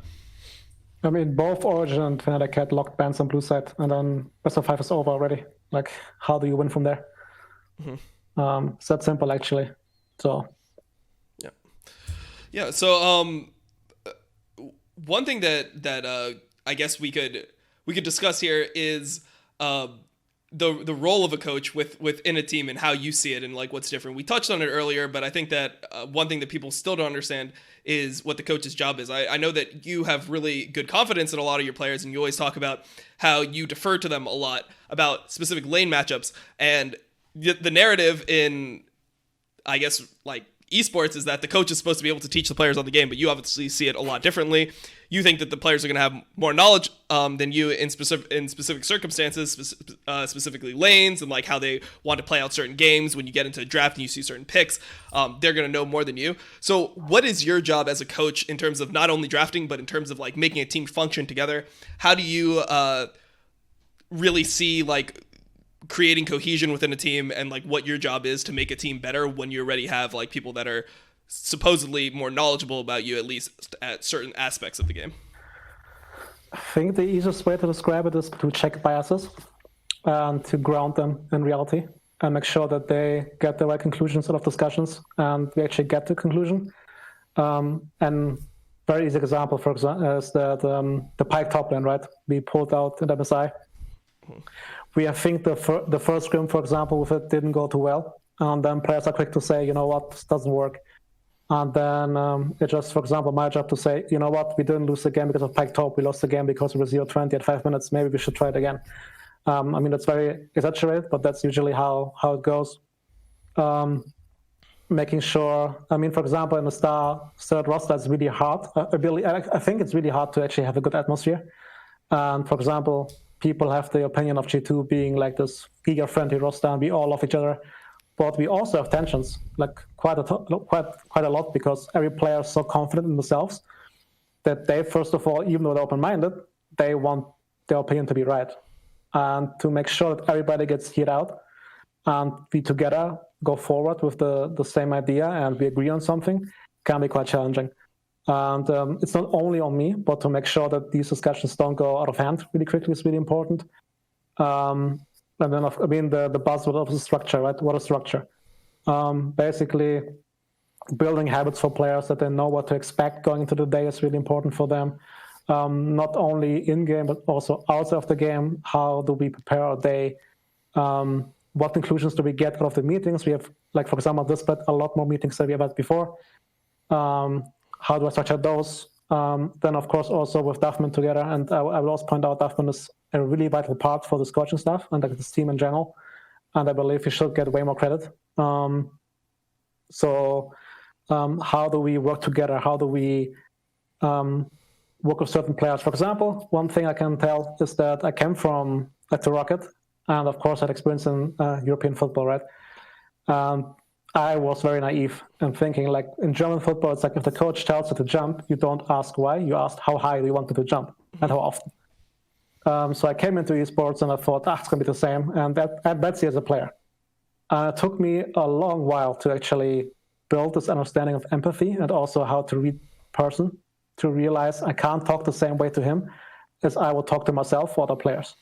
To actually take the time to understand your players, how they work. For example, the first year was in G2, with Perks, I was bashing heads 24/7 because we didn't understand each other as persons. And it's my fault, right? Especially in the spring split, there were a lot of issues where I could have had more empathy or explain myself better. So actually to realize that every player is a unique person and cater to their weaknesses is really important. Because also one big difference to traditional sports is that, for example, in European football, the coach comes in, has usually power over transfers, and gets the players he wants. He has his philosophy. Let's say Guardiola, he gets all the technical good players. And Perks controls the roster for you guys, I understand, yeah. Makes sense. I mean, probably more than I do, yeah, that's true. I don't think there's any hiding that. Yep. So basically, it's not a thing, like you have to work with what you have, and it's your responsibility to find out what they need from you in a way that you can help them out in their weaknesses. So again, let them be free in their strengths and make sure that whatever they can't do, you do for them. And it sounds very subordinative and like if I'm lower in the hierarchy, but if you do it correctly, players respect it a lot actually. And they do appreciate the things you do for them. So that's how it works here. But even then, if you say now that, of course, I don't have that impact on gameplay like other coaches have, but for example, I personally believe that I can challenge them. Let's say after I replay, I do a question, right? And very often I'm just wrong in my assumption, or like I make them talk by asking a question, basically, right? Which is also something that I had to learn, that it's always better to impose your idea as an idea, as a question, rather than saying this is how you should play, because that challenges them in thinking about this. They get to a conclusion, they tell you. So often enough, very often, they're like, nah, you're wrong. But there are some moments where they're like, oh, actually, you're right, we could try it, you know? And it goes the same way for every player. And then, of course, I mean, as dumb as it sounds, I do believe being there for like in German, you say Blitzableiter, the thing that catches the lightning in the house. Oh, the lightning rod. Lightning rod, for example, you know? Sure. This stuff is also... You take it yourself, yes. Yeah, and this is also really important. And that's something that, because I followed football so much, there's this guy called Uli Hoeneß, who is the now ex-president of Bayern Munich, ex-manager of like the best German football team. And when I grew up, basically every time Bayern Munich got criticism for the play, the next day he made something outrageous happen. Like on a press conference, he went apeshit or something, and then suddenly all the newspapers were talking about him. Like, why is this guy so crazy? And the entire focus went away from the team. So that's also something I try to do. Is that what you're going to do? You're going to start like throwing chairs on the LCS stage when your team's misplay? Like... If I have to, but I mean, as Warren said, right, I kind of got good playing defense, and that's also part of it. And ultimately, as long as they're also happy playing the game, I think that's also a really important part of my job, especially in this team, that they all enjoy what they're doing. Then I think I did my job. Yeah. I just appreciate, by the way, that I know he was just saying it to like work through it himself, but the idea that we'd have any clue what the German word for that was, since we all know that in German, like the English word's like apple, and then the German word's like Blitzerhofgangenstein. Fucking hell, what? Like, so obviously we had no chance on that one, mate, but I got where you were coming from. Now, here's the thing. Obviously, everyone probably wants to hear what Dom has to think about coaching, but he was coached by Peter Zhang and Mark Z, so he obviously knows nothing about the topic. So here's my thought on here's my basic thought on that topic, though, is like, first of all, even in sports, as far as I can tell, it's massively overblown that the coach at a professional level teaches you anything about the game. Like, he might have his system. Yeah, go on, Grabbz. One thing that also changed my view on coaching was that there's a coach called Sarri, which is an Italian coach, and he's very known for his build-up play, where he basically said, the first 70% are made by me, the last 30, they can do what they want. An attacking move. I don't have the knowledge or the talent to actually make them play how they should. And Guardiola is like, basically, for people who don't know, he's held as genius of football, like the tactical genius. He made Barcelona great again. Under Messi, he invented the false nine again. I think in the 70s they played false nine before, but he kind of brought it back. Even he basically has his creative players, and they have full freedom in the game what they want to do, like Kevin De Bruyne now or Messi in the past. So I also had like this mindset that maybe I should teach more in Rocket especially, right? This is where it happens mostly, but then realizing that that's not how it is. Like, there will always be an athlete or a player who is just talented, so let him go wild, you know? Like, there's no point in you trying to limit what he can do. Instead, build a system where he can flourish and actually explore those options he has in the game. So I guess so to me, like basically what the coach is mainly doing is just teaching you his system. This is how we're going to play. This is how we're going to play with this guy. Like there's very specific examples where maybe they help them level up. But even then, I would describe it like this. To me, a good coach is a tool that the player uses to improve at the game. Like he tells the coach what I need to work on, things that I need to do in this way, like explains his process, what he's getting wrong, what he's getting right, and then the coach is there as like the ultimate aid to help him get better if he can. Obviously, some players can't. Like that's why they have that old saying, like you can lead a horse to water, but you can't make it drink. Like nobody actually makes these players better. Yeah, like if they don't want to do it and they don't have the mindset for it and they're limited in that sense, you could teach them everything. You could give them lectures all day long. I'd also say as well, from my experience, there's very few coaches who have the specialist knowledge that they could teach any of the roles, something new that the guy doesn't know. Like the only rare cases I would say would be people who themselves have tunnel visioned on that area and put in insane amounts of hours watching VODs. So like as much as people might meme, I bet actually Veteran could probably give teams very interesting tips on timing resets. I bet Kelsey Moser could teach some of these NA teams like how to side lane in a way they don't understand. But every other end of the game, she'd have to cede control to the star player of the top laner, or she'd have to cede control to the AD carrying the team fight. Like at the end of the day, it's like if people try to criticize me for not having game knowledge. Like if you still think what I'm trying to do now is talk about the game on a knowledge-based level, and between the shows I'm trying to level up, you have no idea what I'm attempting to do. Like my skill set's totally different, and I have other people on the show who can already do that. So why would like three of us try and do the same thing? I spend all my hours in the day doing my thing, and that's my own little world. So I'd say it's the same with coaches. They have the specialties, but the idea they're really taking 5 players and like they're to blame or to credit for every player's failure or success, that's a crazy idea. Like also, I'd love to live in a world where that could exist. And the same thing, there are some people like in the scene right now, working or not, who I think the level of ego you have to believe that you actually know like most than anybody else in League of Legends is like so high. The game is so complex on the highest level. Like again, when I say I can't teach them anything, I still believe I understand the game really, really, really fucking well, right? It's just about those last 2%. But the level of ego some people have in their specific area, and I mean, of course, the following likes it, right? And again, some coaches in the scene do the same thing. And maybe they need to tell themselves that lie. Their ego depends on how good they are at League of Legends, right? But football, for example, I'm sorry again for going back to European football all the time, right? But it is soccer, please. This is an American show. Nah, I'm never gonna say that. Okay, I tried to throw that in. It's around professionally for 100 years almost already. Yeah. So it's kind of soft. But even there, coaches have the specific area they're good at. For everything else, they have their assistant coaches, analysts, players do what they want, because even football you can't solve. Like if it would be that easy, everybody would do it. Mm-hmm. So again, same thing for drafting, for example. Like every coach who says he drafts alone, either he's talking bullshit or his players, I don't know anything. But for example, that's again where I realize I can't have the same knowledge as 5 world-class players in their own role. Like how insane would be that thought process, you know, that I'm better at knowing those players' roles. Yeah, sure. You know what, Tom? You know you're gonna do that show with LS, who, by the way, I don't want to spoil anything for you, but Grabbz, if you haven't figured out, Grabbz was referring to LS at that point in time. So actually, I knew it's going to be. It was very coincidental. It sounded like you were describing him.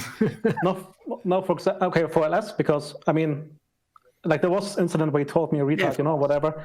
I don't really care, and it's... Do you think that, example, do you believe that to be true? What? I don't think he thinks he's a retard. do you think LS was right in that assumption, or...? I mean, to some degree. I wouldn't be hanging around 3 years with Jankos, right? I would have left a shit pretty early.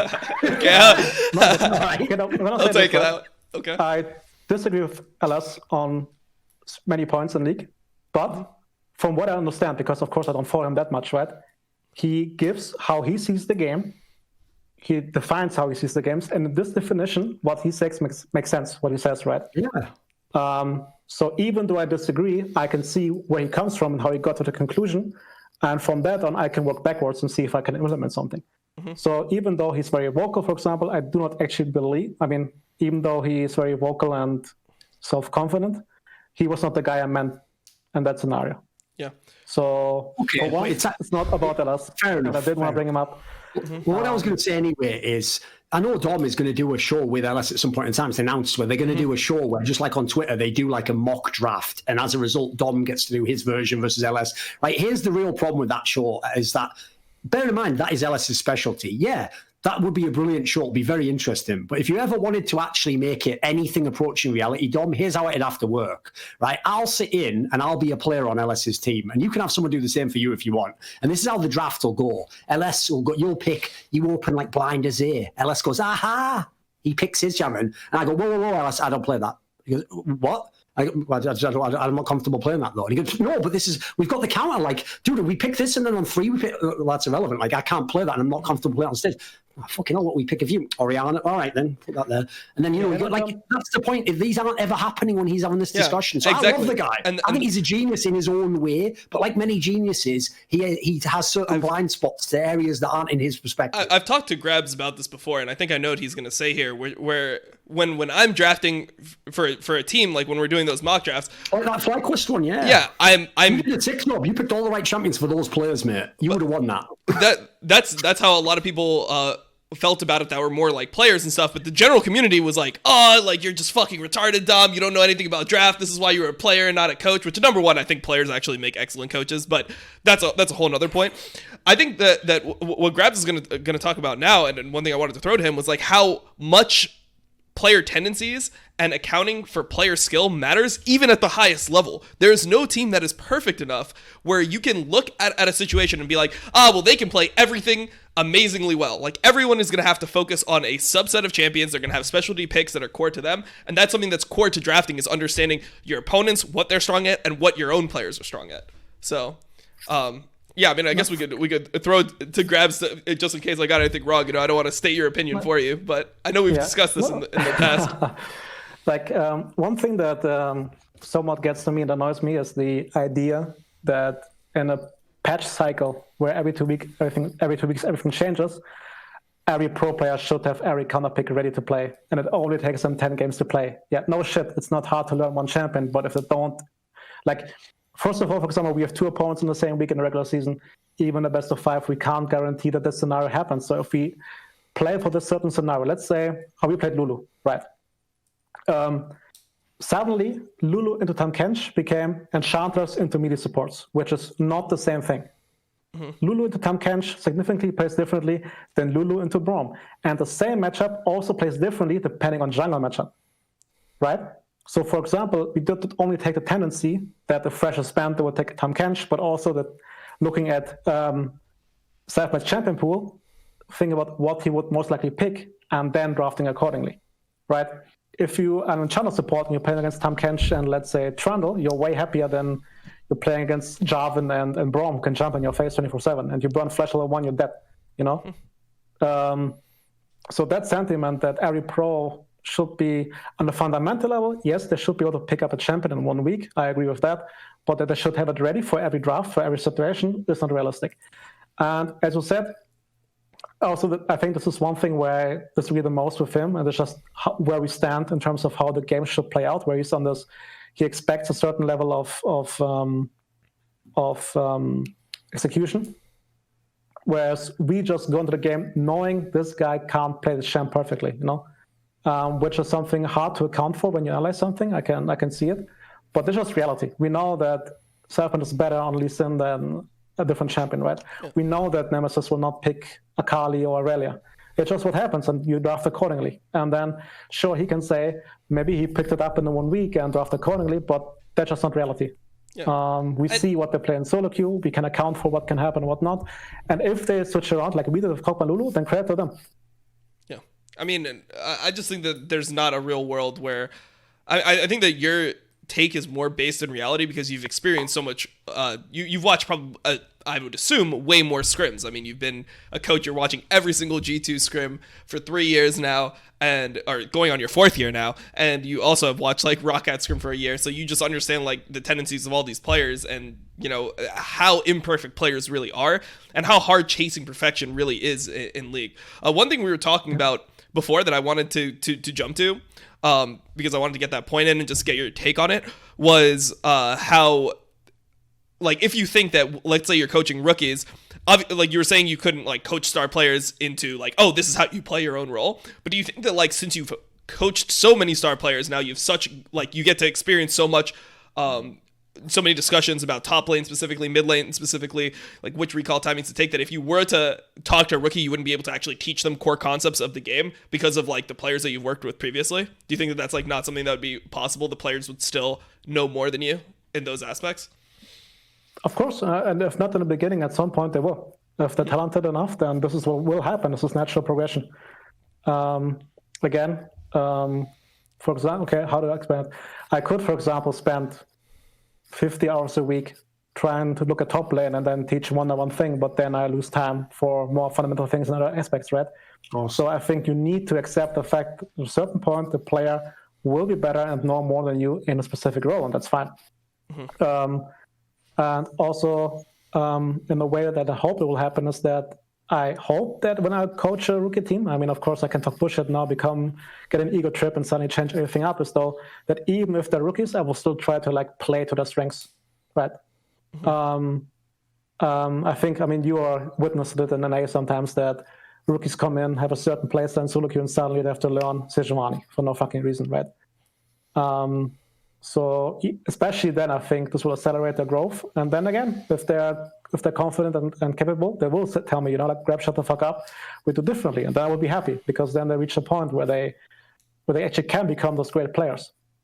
Because I refuse to believe that any good player right now in the world, if it's China, Korea, Europe, and A, truly believes that his coach knows more than him. There are like the stories about the Shy, where he acts like a diva because the coach wants to put him on Shen, but if they, I mean, either they talked about it beforehand and then the Shy actually is a diva, or suddenly the coach tried to overstep his boundaries and put him on champ he doesn't want to play. And then it's a different story, right? So, and the same goes in every sport, I think, as well. Is the OP way that Grabbz could actually accomplish the same task, though, is what you do. You get the rookie and you go, that's interesting, because, Perks actually used to think this way about the middle. Instantly, that's buy-in, the guy's listening. What? Tell me more about that. That would be a sick way to sell his own idea if he wants to, actually. No, of course. You get buy-in immediately. I mean, every player in this team has shaped me and my game knowledge, and I will take it with me, and I will try to implement that, right? And I will not sit there and say, I learned it by myself. I will be open and say, okay, this is about how Wanda thought, this is how Jankos thought. And implementing that knowledge will be done my job, right? Again, I know about my privileged situation here in G2. I know that a lot of my confidence comes from being here. Like, I became this coach because I was here for 3 years. I do realize I was not the second coming of Kuma when I was at Rocket, right? That's nonsense. So I hope I can then also grow more with rookies, and I hope I can grow more in G2 even still, because I do believe I understand the game way better than I did last year. Same for the players, and that's why we say that we think this year we're better than last year, because we just see the game a bit differently, and we're able to realize certain aspects faster and play towards certain conditions better.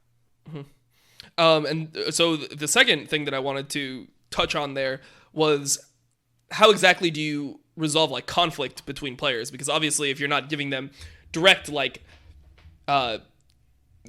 criticism where it's like, no, you should play this situation differently. If two players have different takes on how a situation should be played, you mentioned that your team has really strong opinions. How exactly do you resolve these like situations where you have two players that have differing views on ways to play the game? Like what exactly is like the method of resolution, I guess? It's again very different in G2, because ultimately they know that their counterpart is also equally good at the game. So those conflicts don't arise as often. Then also depends from player to player, right? For example, a guy like Perks will be outgoing and will try to solve it himself. So I don't need to step in and like basically fuck with him, because he knows himself how to solve it the best. A guy like Mickey, for example, would be a bit quieter. I need to like be a bit more sensitive in that regard.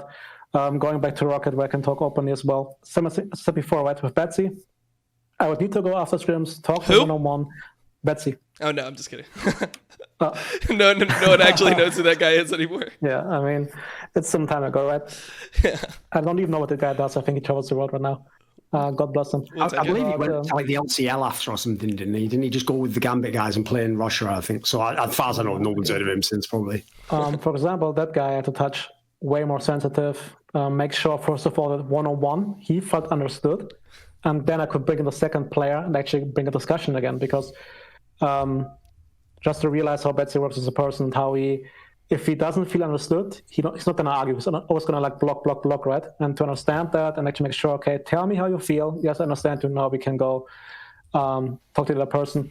A guy like Maxwell, for example, I remember that we had a discussion in Rocket where we screamed at each other and he fucking stormed off the house. And I knew that we both want to win. So there was never a hard feeling. He came back the next day. He both said, sorry, we were too loud. We shouldn't be that harsh. It was fine. So again, as I said before, it's really important that you realize that every player is a different person, has different needs, and you cater to that one. So it's really hard to make an overall judgment, but also again in G2, players are more self-governed because they're so secure in their positions and they're veterans. So I don't actually need to make more in terms of conflict solving than the structures we built. Like we have a weekly end of week meeting where we bring up something we didn't like. After every game, we have a debrief, we call it, just basically we talk about what went right, what went wrong. Players can voice their opinion. So I think these structures help there, but even if it boils over, then players usually are fine in their own regard. Plus, obviously, they all know that if any of them fuck up or slip up for even one split, Perks will just take their role and go recruit the best player in Europe. That plays his previous role, so, everyone has to be on their P's and Q's. Yeah. Grabbz is just hoping it's a jungler next time, so he doesn't have to work with Inkas anymore. Yeah. So that's the one thing he's going for. There are some good Polish junglers, right? Yeah, he got inspired. The market is there.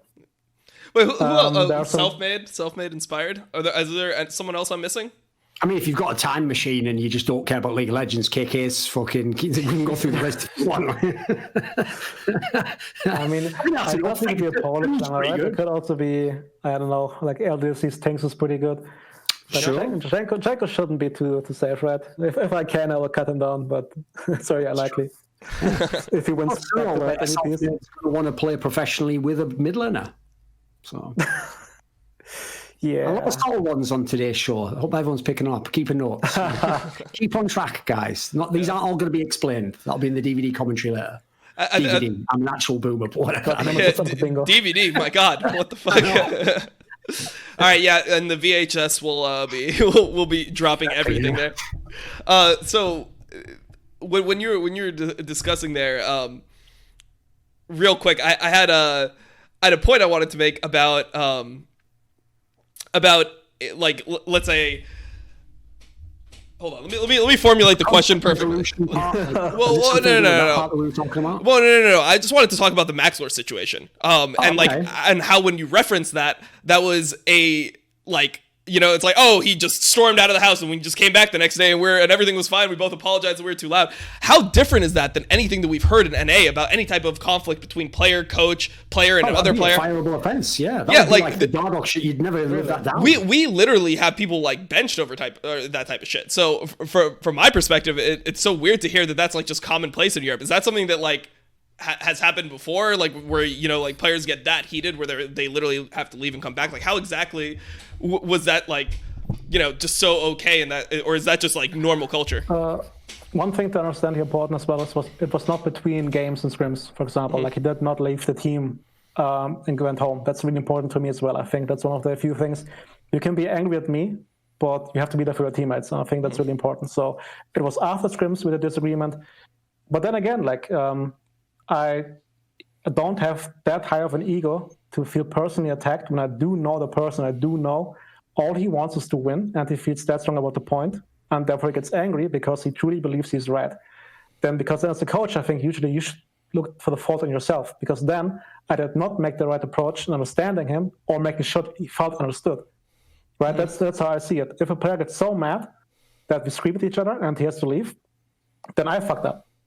Of course, if it happens 20 times, then at some point you can think, okay, the player is a bit wrong in the head, Mm-hmm. But it does not happen often. And if it happened, then we both, again, realize we're both adults. And like Maxwell is one of the more mature players I've worked with. And I love Nubar. So there's no reason to have hard feelings whatsoever. And again, I do believe if you personally attack there, you have your ego in the wrong place, because they're humans as well. And I think it's better for a player to be angry because that just shows he has the passion, and a guy who just doesn't participate. Like I read Perks is the same. Like, Perks will tell me, shut the fuck up, Grabbz, and that's fine. That's just because why would I take it personally? I don't get that mindset of having this. Oh, because he told you to shut the fuck up, probably. I think it makes us professional for the sake of being professional. Like, don't actually understanding what it means, but just being like, this is my view on what professional means, and we can't scream at each other, we can't say bad words. Like, what's the point? Ultimately, it comes down to, do we both work in a way that leads us to be better? And if yes, then there will be disagreements. That's just the reality of human beings, and especially in a competitive scenario. Even though, of course, it's a different world, right? Where I played football back then, played quite high, but of course not near the pro level. But even then, we were friends, but we still like fucking screamed at each other. And it's fine because we want to win. So why the fuck would it be different than esports? There's actually an analogy here I can draw to another region, which is I've actually heard this is one of the things that held China back for so many years. And I think NA has some influence here because NA has had way more Koreans come over in coaching roles than Europe has, because Europe's basically had almost none. And obviously the first one to come over wasn't like a true Korean in the sense that he's more of a Westerner, but it was Loco Doko, and he was coming from that culture. And so unfortunately in Korea, you absolutely do not have these fights or shout at each other. So what I heard was in some of those first teams when they had the Korean exodus from Korea to China, of like some of the best coaches who'd won, like OGN and shit, and they were getting picked up, even the ones who were like lesser ones, like secondary coaches who got picked up in key coaching jobs in China. I heard basically that with some of their teams, the Chinese players were like the European players. They would just fight with each other over stuff. But the idea was like some of them had played together for years in a team, and that was just the way they resolved conflict. Like, this guy's my brother, but we're going to fucking fight. So we're going to see who really cares about this topic. Like, how deep are we going to go? Like, who's going to give up first, basically? That's how we're going to decide stuff, right? Well, in this scenario, in came these Korean coaches, and they were like, whoa, what's going on here? Like, you go into this room here, you go into this room here, and then later on, I want you to come together and apologize to him and shake his hand and tell him that you're going to be a good teammate. And it literally just collapsed to these Chinese teams in on each other. Whereas in the past, when they'd sort of let the stars work it out, as it were, and maybe they're even fucking involved in it, just saying like, yeah, I disagree with them, whatever. That was just their method. That was what was working for them at the time, is what I heard. So like, that's it. I think obviously some of this is anecdotal. I wasn't there myself, but there's a logic to it. I think it makes sense. That's how coming from a totally different culture could actually fuck you. You might have been the best coach even, but what worked for one set of people won't necessarily work for another. For example, in this aspect, we can go back to the topic of Darok, for example. There are two ways that you can say it. Darok is toxic. He gets angry too often. He like destroys the team and himself. Or that the coaching staff failed to give him an outlet where he could actually voice his opinion, even in a manner that we would not call professional or not productive. But did he actually have an outlet? And that's what I meant before, right? We have, for example, weekly meetings, and players are able to talk about this week by week if something annoys him or not. And if he didn't feel like he could bring his own self or his thoughts into the team, then of course at some point he'll blow up. Like, it's that sure. So I think with these kind of players, again, he of course is a repeating offender, right? At some point you lose the credibility. But for Nextra, for example, why would I assume he's like a toxic person just because we both, again, not only him, had a loud argument? So I think that just you have to understand your players as a coach, and I think that's the most important part. And they're just putting time into there and trying to just get to know them. And I personally, for example, I'm not a friend of the players. Like, I don't come here to be their friend. That should come naturally because I try to understand them as a person and try to cater to what they need. Usually it works out. So that could also be, again, if you talk about Darok, one of the things why he feels so impulsive, because he never had a chance to actually talk about issues before they became a big issue. Same thing for Sven and TSM. I know Sven from when back in Europe. Both him and TSM weren't too happy, apparently. But he's a very direct and harsh person. Sure. Like, he will tell you if something is wrong, but if you as a team or as a coaching staff don't give him the chance to do so, or even worse, you make him feel bad for it, then the player won't never be the best he can be, right? Yeah, you lost it. So probably in Cloud9 right now, they have a system where they realize he will voice things in a way and that he's not used to, but ultimately he wants to win, and that's the only thing that matters in the end. I think I would actually say, by the way, I've always thought, no joke, Dardoch should just come to Europe. Like, he might be fucked now because it's probably too late. He's probably got too bad a rep. But I mean, nobody wants him, right? Because that would have been the test to me, is if he could have come to Europe, where, by the way, people, like I've always said, pop him in a team with some of the people we have in Europe with the big egos. First of all, they'll sit him the fuck down and take his lunch. Yes, correct. And then secondly, put him in perks, and then if he even can battle with them, they'll respect it on some level. But you know what? He'll have to then perform. So then there'll be no excuses left. Now, sadly, as I said, I don't think anyone's going to do that. I'd love it if someone did, some bottom feeder team, just made it as a big spectacle, you know, as a way to get some publicity or whatever, and then be a cool angle to take. It's just, unfortunately, you've waited too many years for that, because now there's this like content factory of like up and coming players. There's no real reason to take a chance on Dardoch, is there? I mean, the only reason is, like, you know, these teams at the bottom tier, their social media is fucking dead, right? So you just go for the breaking point 2 angle. You need breaking point 2, and you just vacation film the whole fucking thing. But I think the thing about Dardoch is, for me, I don't think he needs to go to Europe for me to see like this, you know, conflict with players, because admittedly, when he joined TSM, this was everyone's like last chance on Dardoch, right? And he was with a bunch of players that he should theoretically respect, right? Bjergsen is one of the people that since the beginning he's always been talking about how good he was, you know, as a player, how much he respects him. Even as far back in season 6, he wanted to play with Bjergsen. Broken Blade, obviously fantastic top laner, somebody who's like a special talent that we have here. And then, you know, the other 2 players on his team, Kabi from Europe and Biofrost. This is the team where he should have been able to work the most in. So now I think it's a lost cause where, yeah, I'm sure if he even plugged him into G2, he would somehow have a problem with all those players. Like, I don't know where it really ends with this attitude issue. And I think that if you read between the lines what was said by Lina, like, part of that has to be because of attitude, because based off play, he certainly was not somebody that should not be playing in LCS anymore, or like it's just too bad to play with like any team possible.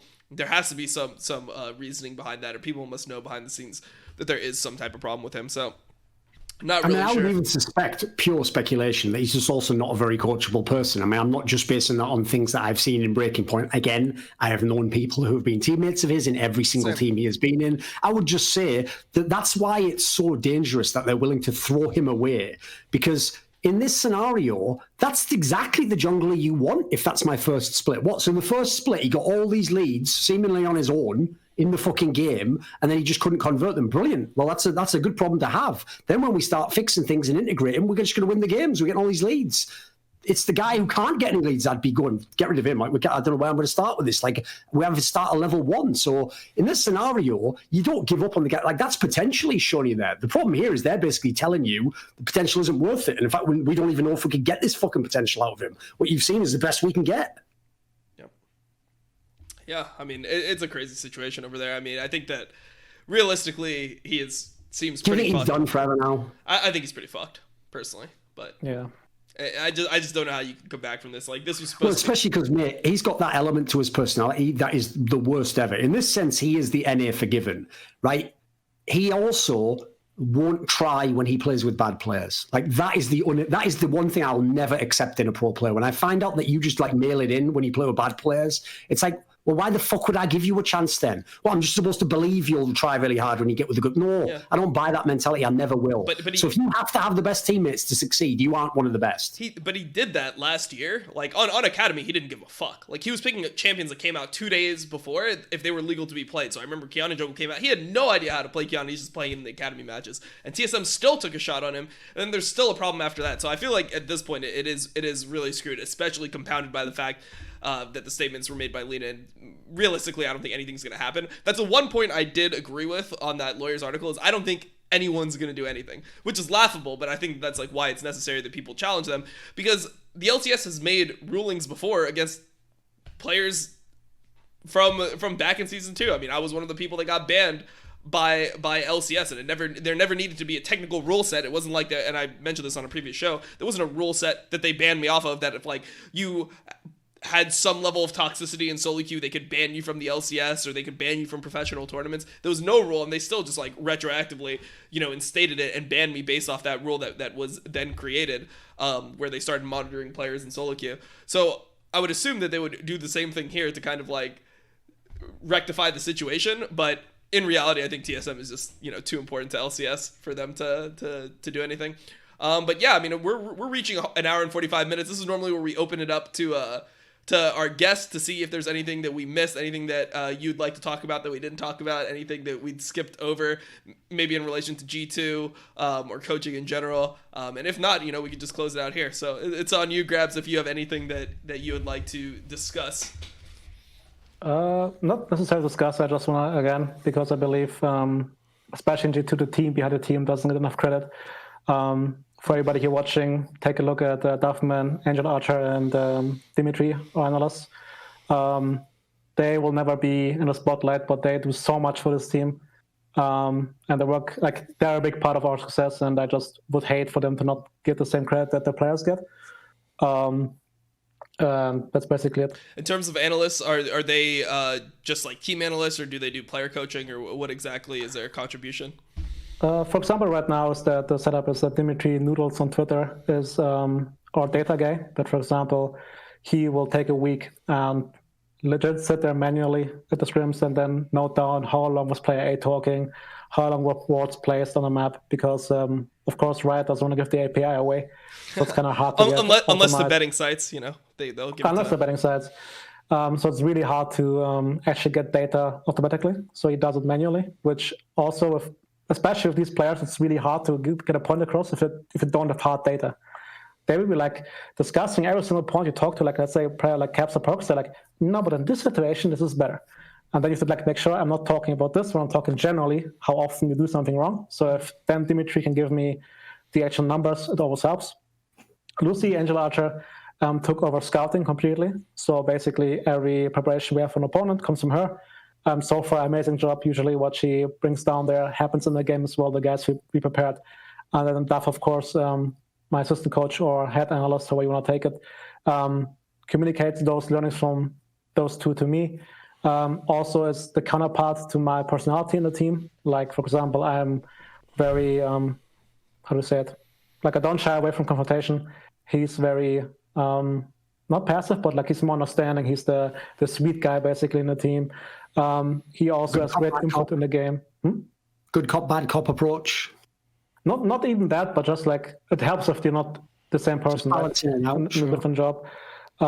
He also grounds me. He also makes sure that I don't lose the tone of the players, because that can also happen. Right? Again, I'm not an angel. I like to get angry as well. There's if you ask a mentor, Max Jungler at Rocket, he will never forget the moment where he fucked up on the scrim and I just smashed the table so hard that he got traumatized from it. Because he was afraid I'm gonna come. Breaking point. Europe just is breaking point. Holy fuck! You can ask him. It's no big deal. Exactly. It's just a Wednesday. So I don't shy away from being loud as well, right? So Duffman is always there to calm me down, reinforce my opinion, or counter my opinion before we go to the players, which is also really important, because he again also has a really high understanding of the game. The Excel sheets he builds, the information we get automatically from what he does, is insane, and I've never seen something like this before, even close. It goes so far that when we looked to add to our staff, people took his sheets from 2017 because all people from G2 probably copied them and brought them to the regional leagues, that they applied to him with his sheets from 3 years ago because they're still so good, even though he improved them many times over. So data work, and just again, being there for the mood, which is also really important. He lives here with the guys usually, not me. So again, all the stuff behind the scenes is amazing, and they should just get the credit they deserve. Yeah, no, that's great. I mean, I think that this is a lesson to teams out there to actually invest into your coaching staff, because it can elevate the gameplay of the players. Sorry. Yeah. Oh, no. Yeah, no, I have that cough too, Every now and then, just can't get rid of it somehow. Yeah, I mean, invest into player coaches, invest into analysts. This is what's really going to make your team great. So yeah, no, it was a pleasure having you on. I'm sure that we'll talk again at some point. Always love running things by you because I think you have a really good mind for the game, and obviously a lot of experience winning in one of the best regions that League of Legends has currently. So thank you for being on the show, Grabbz. We appreciate you being here, and thank you to everyone that watched it. I hope you guys enjoyed this episode of the Crackdown, and we will see you guys next week. Bye, guys. Goodbye.